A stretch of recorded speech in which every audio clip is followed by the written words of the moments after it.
dalam acara Ceria, Cerita Ringan Anak Muda. Kembali lagi kedatangan bintang tamu yang luar biasa. Kita akan membahas tentang apa ya, Dek? Gimana sih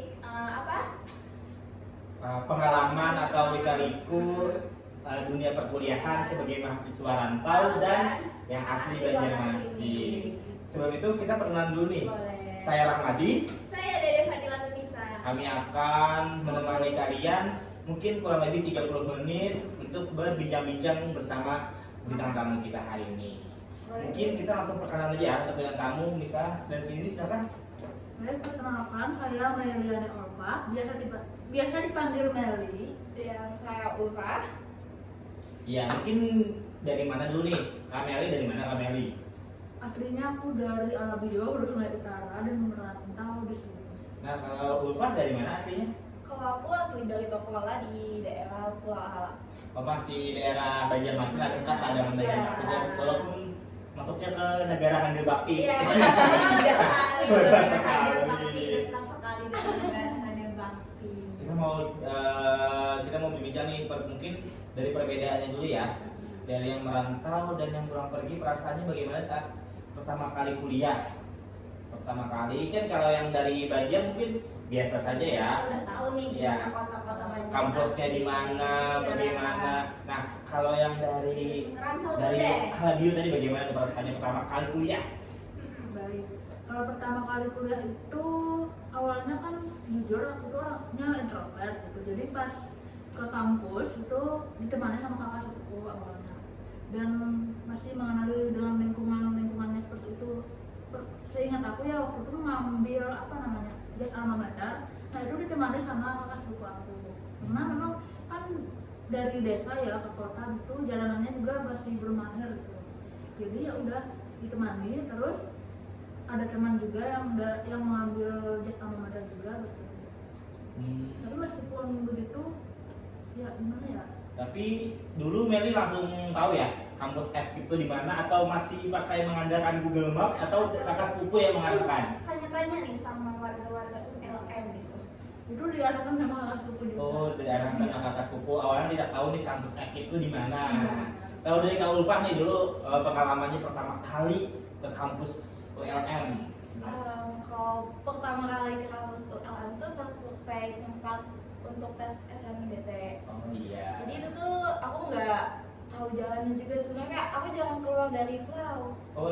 Iya, soalnya awal-awal tuh aku nggak bisa masih pakai motor. Oh. Jadi aku kalau kayak SMA kemana-mana tuh aku masih jalan kaki. Oh. Jadi aku nggak tahu jalan. Jadi bareng sama teman-teman aku, lo beda-beda fakultas, beda. Pokoknya di teman-temanku itu ada yang di PGSD, ada yang di sosiologi, ada yang di hukum. Jadi pas tempat SNBT-nya itu pun kami beda-beda. Kalau aku tuh kena di Filkom, terus teman-temanku ada yang di hukum. Jadi kan beda-beda, tapi kami pakai Google Maps itu ke satu tempat tujuan. Jadi kami keliling dari hukum dulu ke PGSD. Jadi kayak gitu awal-awalnya aja aku masih takut. Jadi pas awal-awal kuliah aja masih sama teman juga. Oh, jadi dulu tuh tesnya di FKIP ya? Iya. SNMPTN-nya, jadi langsung tahu ya kampus FKIP itu di mana? Nggak tahu juga awalnya itu. Oh, awal belum tahu kalau itu Nggak kampus tahu. FKIP. Oh, jadi pas tes itu cuma surprise aja? Survei dulu. Jadi awal-awal tuh kan karena lumayan, kan aku PP, jadi lumayan lama. Jadi aku tuh biasanya 1 jam sebelum kegiatan atau acara apapun itu aku pasti udah sampai di sini. Oh. Iya gitu, kayak awal-awal kan nggak tahu apa-apa ya. Belum tahu ya, walaupun tidak jauh dari Banjarmasin, Iya. tapi ya karena di pulau tadi belum bisa naik motor, jadi jarang ya jalan keluar pulau. Oh. Setelah kuliah nih bisa berjalan-jalan di kota Banjarmasin ya? Iya, setelah keluar dari pulau kan ke kampus ini aku udah bisa kayak explore lah di Banjarmasin itu, karena udah bisa pakai motor sendiri juga. Jadi aku memperbanyak pengalaman buat cari-cari teman kesana kemari, kayak coba-coba tempat baru, kayak kan kalau kayak ke kafe, ke tempat-tempat kayak ke mall kita nonton bareng gitu juga. Luar biasa ya. Kalau aku dulu tidak survei tempat tes, karena aku tuh berangkat H-1 sebelum tes kan, dari Barabai, berangkat di jam 6 sore sampai ke Banjarmasin jam 12 malam, istirahat jam 7 harus tes dah di 7 pagi. Jadi aku tidak survei tuh, untungnya tuh teman aku tuh tahu lokasinya di mana, jadi langsung ke sana. Jadi, tapi dulu aku punya cerita loh. Aku dulu tuh pas mau ngambil jas alma mater, aku nyasar karena aku tidak tahu jalan. Sebenarnya tahu jalan kalau lewat bundaran yang kayak tang itu kan aku tahu. Nah aku tuh salah belok, aku malah terus ke Sultan Adam di Jambi sana. Ya, jadi mutar jadinya. Jadi sepanjang jalan cuma buka Google Maps, sepanjang jalan. Oh ternyata tembus ternyata. Itu pertama kali aku nyasar mengandalkan Google Maps yang di jalan. Tapi jadi keputar gitu aja. Ya jadi keputar kan, padahal kalau lewat Sultan Adam Adiaksa dekat kan. Nah ini lah masih Jambi. Ya. Iya. Kamu nanya juga nih, tantangan sebagai pertama kali menjadi mahasiswa apa sih? Apa yang harus disesuaikan dari perpindahan SMA ke perkuliahan? Mungkin dari Ulfah dulu deh. Pasti kan banyak tuh. Pasti banyak. Perbedaannya. Kalau tantangan itu ya pertama kan karena di dunia perkuliahan ini pas awal-awal itu aku nggak tahu kayak orangnya sebanyak itu, kayak nggak SP kan, soalnya kan aku nggak tahu juga teman-teman aku ada apa enggak, soalnya kan masih kayak sendiri banget gitu, aku nggak tahu siapa aja yang ada di jurusan ini, jadi aku mencoba berteman, tapi ada satu teman SMA aku yang kebetulan sudah ada juga di sini, jadi itu tuh aku lebih gampang untuk adaptasi dan punya teman yang lain. Jadi kalau mau cari teman tuh kayak dia tuh lumayan lebih aktif daripada aku, soalnya jujur kayak awal-awal tuh aku mencoba untuk extrovert juga, tapi emang kalau udah introvert makanya aku mencoba membuka diri, kayak mulai berkembang di dunia perkuliahan, mencoba berbagai macam organisasi yang sebelumnya pas SMA itu nggak pernah aku ikutin seperti itu. Nah, dulu pas Ulfah mau masuk kuliah tuh apakah janjian sama teman yang mau masuk jurusan apa, bagaimana, di mana, atau sembunyi-sembunyi daftarnya jurusan apa? Masing-masing ya.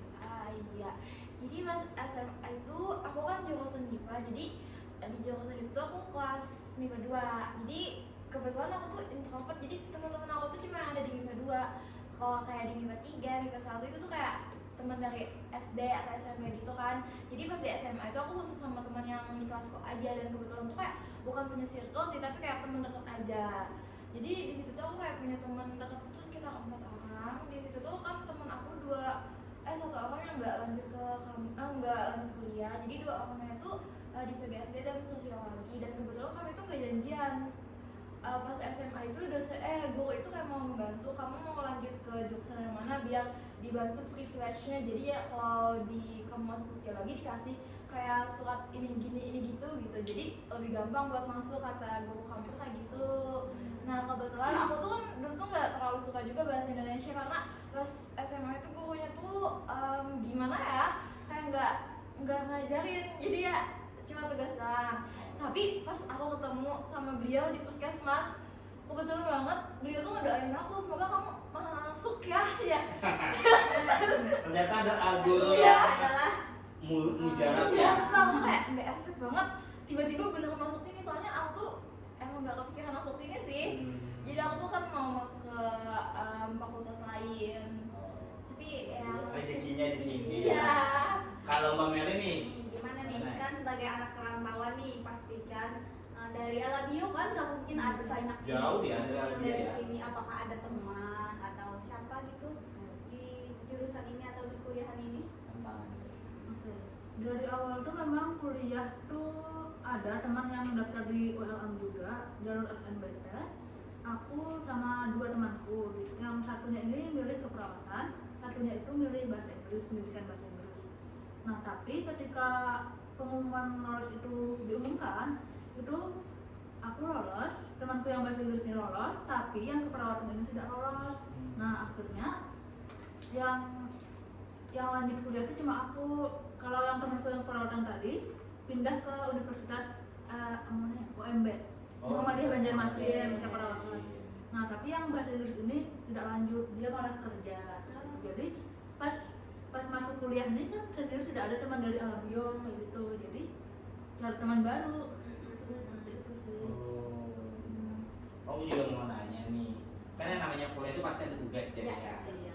Aku mau nanya nih, kalian biasanya ngerjain tugas di mana nih? Apakah di coffee shop atau di rumah atau di kamar atau di rumah teman. Atau bisa juga di perpustakaan. Iya, kan ada yang ngerjain tugas kayaknya di perpustakaan, di ruang baca misalnya, atau di rumah di kamar. Mungkin dari Meli dulu nih, sukanya ngerjain tugas di mana? Kalau aku biasanya di rumah aja sendiri, tapi kadang kalau bosan di rumah ke rumah teman.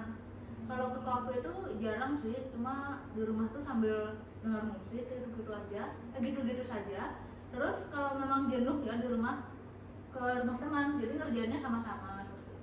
Jadi Mbak Meli ini suka tipe yang sepi ya, Iya, Menyendiri. benar. sendiri mau ngerjain tugas itu biar fokus ya. Iya. Oh. Kalau dari Bang Upah nih? Kalau aku bisa di mana aja sih, tapi lebih kebanyakan di kamar sendiri. Soalnya aku tipe yang ngebut hamin beberapa jam sebelum deadline-nya. SKS Itu. nih, SKS. semalam. Ya terus tuh kalau mengerjakan tugas itu sebenarnya kalau diajak teman tuh lebih banyak ngobrolnya daripada Iya, kerjanya betul. gitu. Apalagi di coffee shop ya Mbak ya? Iya, jadi ya udah sih aku butuh suasana yang tenang aja sebenarnya. Jadi lebih bisa lah untuk berpikir ujung-ujungnya walau kepentok gitu tapi tetap bisa berjalan lainnya. Kalau aku sih biasanya sukanya di coffee shop. Sama di sana. Tapi sendiri kadang aku jarang mau ngajak teman karena apa? Tadi benar. Iya. Kalau ngajak teman tuh kadangnya kebanyakan ngobrol daripada ngerjain Iya. tugas. Tapi kan kalau kita sendiri kan jenuh juga ya Mas dia kalau di coffee shop sendiri. Kalau aku gini lebih suka sendiri dengerin musik, ngerjain tugas. Iya. Pasti selesai. Kalau aku gini, kalau di rumah tuh kadang males kalau sudah rebahan itu gak bakal terkerjain lagi tuh. Apalagi scroll Iya. TikTok ya, aduh. Kalau di komputer kan mungkin rebahan kita, tapi duduk. Nah itu kendala aku saat kerjain tugas. Iya, tapi sambil dengerin musik tuh kayaknya aman deh. Aman Tapi ya? kalau aku di dalam kamar tuh pasti ya banyak tantangannya ya itu tadi kayak scroll TikTok. Iya. kan. Tapi tetap kerjain gitu lah. Apalagi SKS ya. Iya, kayak ya udah deh. Lama-lama HP tuh nggak kepegang lagi soalnya udah kan laptop aja. Ya udah dimatiin aja lah data selulernya gitu. Kalian pernah kan ngerjain tugas tuh yang ambil jam-jam, bukan SKS kan? Kalau SKS asisten semalam. Malamnya. Nah kalau yang ngerjain tugas beberapa jam, misalnya kalian lupa ngerjain tugas itu tiba-tiba mau dikumpul, karena ngerjain tugas yang ngebut dalam sejam gitu. 30 menit lah. Ya, pernah nggak? Dari mana dulu? Kalau dari aku nggak bisa seperti itu. Jadi harus apa ya, paling minimal banget tuh 1 hari sebelum deadline dikerjakan gitu. Tapi kalau hamin jam tuh kedadaran aku nggak bisa. Oh, Kalau- jadi sistem Mel ini mungkin memang minimal hanya satu Ya, ya. paling minimal. Terstruktur ya. Iya. Dari Ulfa? Aku sering banget. Iya. Aku bisa ngerjakan di mana aja sebenarnya kayak kalau aku lagi ada kegiatan pun aku bisa ngerjakan sambil di kegiatan itu, sambil kapan pun aku bisa ngerjakannya. Bahkan kalau aku lagi ngedaki di atas itu aku bisa ngerjakannya. Iya. Muncak. Iya. Oh. Hiking. Jadi misalnya aku di atas tangga pun aku bisa ngerjakannya sebenarnya sambil ya diselup-selupin lah. Biasanya soalnya filenya tuh udah aku download, jadi tinggal dikerjakan aja kalau outputnya udah ada. Terus tuh biasanya aku tuh ada cari di kayak di AI gitu, jadi tinggal mikirin aja lagi, tinggal diputar balikan aja lagi Menggunakan isinya. KB ya Ulfa ya, suka ya? Suka menggunakan KB ya? Ada kecerdasan buatan. Iya, kan itu tuh membantu, tapi bukan dia sih yang mengerjakan, tetap kita, tapi itu sebagai tambahan. Iya. Sebagai referensi ya, bantuan. Iya. Untung aja ada jaringan ya di Iya. sana. Nah, itu. Kalau coba gunungnya tidak ada jaringan. Aduh, bahaya banget Bahaya tuh. banget, tugas tiap tahu ada tugas. Nah, ya itu biasanya. Telat ngumpul gitu ya.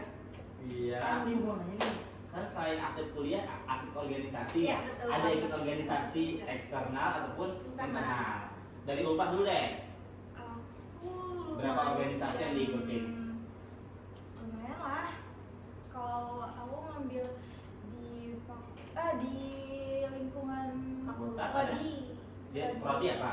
Itu tuh aku ikut hima. Oh, himpunan mahasiswa. Terus tingkat fakultas ada? Aku nggak terlalu suka sih Jadi tidak ada? Iya di fakultas aku nggak terlalu suka karena lingkungannya FKIP aku mau keluar. Jadi biasanya aku ngambil yang di UNIP. Unit apa? Ikut yang ikut berarti itu. Aku ikut tahun pertama apa kuliah itu aku ikut lembaga advokasi dan aksi mahasiswa karena kebetulan aku suka terjun ke masyarakat gitu. Jadi aku ngambil yang kemasyarakatan gitu dan sosial, makanya aku ngambil itu. Terus tuh di tahun kedua aku ngambil BEM ULM. Oh, BEM ULM. Iya, itu aku ngambil karena kebetulan teman-teman aku pada ikut yang dari dari LADM itu. Jadi aku kayak udahlah ikut-ikut Ikutan juga deh. FOMO ya. Itu ternyata aku suka juga Ternyata lingkup. seru ya? Iya, lingkup di situ tuh kan lebih luas. Jadi aku punya teman banyak dari BJB, dari BJM, terus beda-beda prodi. Jadi aku sekarang tuh punya banyak teman banget, soalnya jadinya seru banget. Bahkan tiap rapat tuh sehabis rapat itu bukan cuma kita pembahasan kegiatan apa yang akan dibahas, tapi juga kayak kapan nih kita liburan bareng, kapan nih ini. Jadi kayak aku punya tempat yang lebih luas untuk mengeksplor dunia gitu. Mereka itu kayak kan bukan hanya dari Banjarmasin ya, dari seperti Meli ini dari Alabia, aku punya teman dari Kota Baru, dari Tanah Bumbu. Jadi misalnya kamu mau ke tamu yang nanti dekat rumah aku itu, jadi nanti kamu singgah aja gitu loh kata mereka. Jadi menambah relasi Iya, ya. Kayak dari berarti Mbak Ulfa nih yang awalnya nggak punya banyak teman, Akhirnya punya banyak teman. gara-gara ikut organisasi ya. Kalau dari Meli nih, organisasi apa yang diikuti? Dari internal dulu, dari dalam dulu, dari jurusan ada ikut organisasi? Dari jurusan ada hima Pepsi. Oh, hima. Dari fakultas ada? Fakultas tidak ada. Unit? Unit kebetulan sama dengan ULPA, lembaga advokasi dan aksi mahasiswa. Tapi LA2M. ya, LA2M, tapi bedanya kan ULPA ini dari awal masuk kuliah tuh dia udah masuk organisasi itu. Nah, kalau aku tuh dari semester 3 baru join. Apa lagi? Ikut organisasi apa lagi? Itu saja. Cuma dua. Kalau dari luar kampus ada Kalau nggak? kampus ada? Ulfa ada? Kalau dari luar kampus? Dari luar kampus tuh kebetulan aku tuh kebanyakan kan kerja sama dengan pekerjaan bakti bersama yang itu tuh relawan yang jakat. Aku lumayan banyak kenalan di situ, tapi aku nggak memutuskan lagi mau jadi relawan atau belum. enggak. Oh, ikut-ikut ada. Ya soalnya teman aku udah banyak selesai jadi relawan di sana. Kebetulan di sana tuh kan bener-bener yang kayak sosialnya banget. Biasanya kayak galang dana itu tuh dari mereka penyalurannya. Jadi biasanya tuh aku langsung ikut kayak supaya lokasi misalnya ada kejadian banjir, aku langsung ke tempatnya seperti di Istanbul. Kita datang ke sana, terus penyalurannya ke sana juga. Aku tuh suka yang kayak gitu. Nah, jadi belum join ya, tapi Iya. suka kegiatannya. Iya, volunteer. Iya, masih volunteer. Kalau Meli ada ikut organisasi eksternal dari luar kampus? Tidak ada kalau dari luar. Ada. Oke. Aku juga mau nanya nih, cara kalian membagi waktu antara perkuliahan dan organisasi kan dua-duanya ini ikut yang organisasi Ya, UNIP. Nah, itu kan sebuah tantangan nih cara membagi waktu entah perkuliahan dan organisasi. Perkuliahan ini bukan cuma kuliah tapi ngerjain tugas, tugas kelompok, mandiri dan sebagainya. Dari Meli dulu nih, bagaimana tantangannya? Kalau tipsnya cara membagi waktu. Kalau dari aku pilih yang lebih prioritas dulu karena kalau menurut aku lebih memprioritaskan perkuliahan, jadi lebih mementingkan perkuliahan. Kalau semisal ini kalau lagi rapat tuh bisa izin dulu itu bikin mengerjakan tugas seperti itu. Nah, tapi kalau memang tidak bisa ditinggalkan ya. Kalau dari Ulfa ada tipsnya? Kalau aku sih aku mau 50-50. Kalau di kuliah itu penting, tapi di organisasi itu ada tanggung jawab yang nggak bisa aku tinggalin gitu aja. Karena benar-benar kalau kita ikut organisasi, artinya kita tuh menaruh diri kita di situ juga. Jadi kalau kita meninggalkan sesuatu tanpa alasan yang benar-benar jelas, aku nggak mau. Jadi itu kayak kamu nggak benar-benar ikut, tanggung jawab kamu nggak kamu jalanin, kamu kayak mau numpang aja. Aku kayak di kuliah kita tetap wajib kayak ngerjakan tugas gimana pun pasti kita bisa sambil mengerjakan. Jadi aku kalau di organisasi itu baik yang dari internal eksternal aku bagi-bagi waktu, kayak rapat sekalipun kalau aku emang bisa aku pastiin ikut karena kita punya tanggung jawab walau bahkan cuma sebagai staff doang. Kita harus membagi waktu dengan benar-benar. Jadi aku nggak mau punya banyak alasan nih, walau hari ini tuh aku kayak senggang tapi aku malas, tapi aku jadi ya alasan aku ada tugas nih jadi nggak bisa ikut rapat. Aku nggak mau kayak gitu, kayak kasihan orang yang ada di ruang rapat itu pasti Punya banyak punya ada tugas juga Iya, semua kita karena punya sama-sama mahasiswa. punya tugas masing-masing. Kita mahasiswa yang artinya kita punya banyak tugas, tapi tergantung orangnya, orang itu disiplin atau enggak. Artinya tuh walaupun kita memang kuliah itu lebih penting, tapi kalau kita sudah berani ikut organisasi, kita juga harus memberikan waktu untuk organisasi Iya, itu. kamu- Bukan jangan alasan tugas menjadi penghalang kita di kegiatan organisasi Iya, itu. betul. Bisa membagi waktunya. Iya, jujur juga aku tuh udah banyak banget dapat tips dari senior aku. Kalau di kuliah itu kamu dapat ilmu, tapi dari organisasi kamu dapat pengalaman. Betul sekali. Yang mana di pengalaman itu penting banget buat kamu kerja. Bahkan dari organisasi itu kamu punya banyak kenalan yang bisa mengatakan kamu iya ke banyak kerjaan nih. Kayak kamu bisa ikut sini. Soalnya kan kalau di senior aku tuh udah punya banyak nama ya. Jadi mereka itu ada yang kerja di DPR, punya coffee shop, punya macam-macam. Jadi kalau kamu butuh bantuan hubungi aja. Tapi kalau emang benar-benar kamu bisa kan ya, kalau kamu cara pendekatannya bisa. Jadi kalau kenal tuh bukan cuma sekedar kenal, tapi kamu bisa mendekati orang itu kayak kita berteman gitu. Kita senior dan junior, tapi tidak ada batas yang harus kita harus saling hormat itu penting, tapi yang enggak senior. iya enggak senioritas, tapi ya kita dapat bantuan, mereka dapat bantuan, jadi sama. Saling menolong gitu Iya, jadi kayak kalau kamu butuh magang di mana, nanti di Bantu. Jalurin nih. Relasi ya. Iya, Intinya itu organisasi itu banyak hal positifnya yang kita dapat. Jadi jangan pernah bicara ngapain sih ikut organisasi, ada dapat duit juga, nggak dapat apa-apa juga. Dapat capeknya doang Iya. nih. Intinya organisasi adalah sebuah yang kita menjadi pengalaman yang kita tidak dapatkan dari perkuliahan. Iya, Bisa dapat berkembang diri juga. benar sekali. Aku mau nanya pertanyaan terakhir nih. Tips dari kalian buat menjadi mahasiswa yang baik dari di perkuliahan ataupun di organisasi. Nah, dari Meli dulu deh tipsnya.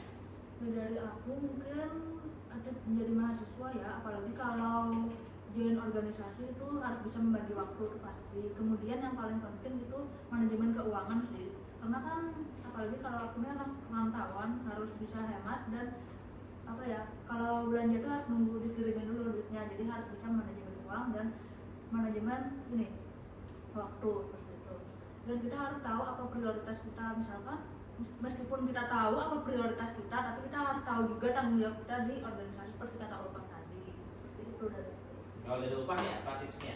Kalau tips dari aku selama kuliah itu, kalian kalau punya tugas, kalian kerjakan aja dengan benar-benar. Kayak kalau di perkuliahan itu teman itu penting banget juga. Terus tuh untuk kalau di luar organisasi kayak gitu, teman itu kayak datang sendiri, tergantung kitanya. Kita terbuka nggak ke orang. Jadi kita bisa nih berteman dengan siapa aja kalau kita mau. Seperti ini. Jadi kalau aku kan ikut organisasi kata aku tadi, terus tuh aku bisa berteman dengan siapa aja, baik yang senior, yang junior. Bahkan dari pertemanan itu tuh bisa menentukan kita. Bahkan kalau kita kayak nangki itu tuh dibayarin full, kita tinggal datang doang dan kita disuguhi macam-macam. Itu tuh dari kayak privilege kita sebagai seorang yang ikut di organisasi.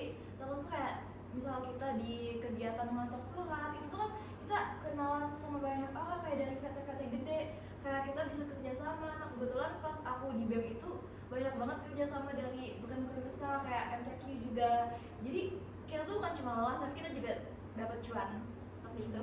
Jadi tipsnya itu bukan cuma fokus ke perkuliahan, tapi mencoba hal di luar sana. Iya betul. Tapi kita juga tidak bilang yang fokus kuliah itu salah. Iya betul. Iya. Karena ada juga nih mindset orang yang kita harus tepat waktu nih lulus kuliah gitu. Makanya orang-orang yang mindsetnya seperti itu mau cepat-cepat lulus. Tapi bisa juga kan yang orang-orang seperti itu susah mencari pekerjaannya mah dia. Bisa juga orang seperti itu yang sudah dijanjikan pekerjaan oleh Oh orang ya tuanya. betul juga ya, waris ya. Iya. Ya. Karena terkadang orang yang tidak ikut organisasi itu karena terhalang restu dari orang tuanya yang menyuruh kita usah ikut organisasi kan, mau fokus kuliah aja cepat dulu. Nanti kamu setelah lulus masuk ini nanti aja Ya, dulu kan. nanti gampang. Jadi kayaknya sudah cukup ya deh. Ya. Kita sudah banyak tadi membahas tentang perkuliahan, tentang tips, tentang organisasi, manajemen waktu. Antara anak rantau dan anak kota ini gitu. Iya. Kalau dari aku sudah cukup, kalau dari Dedek? Cukup aja deh ya, karena Begitu. waktunya sudah lebih ya. Iya. Iya. Kalau begitu kita pamit undur diri ya. Jika ada kata yang salah, jika ada jarum yang patah, jangan disimpan di dalam peti. Kalau ada kata yang salah, jangan disimpan di dalam hati. Izin Upah, Meli, kami pamit undur diri. Saya Rahmadi. saya Dede Fadilatul Nisa. Wassalamualaikum warahmatullahi wabarakatuh.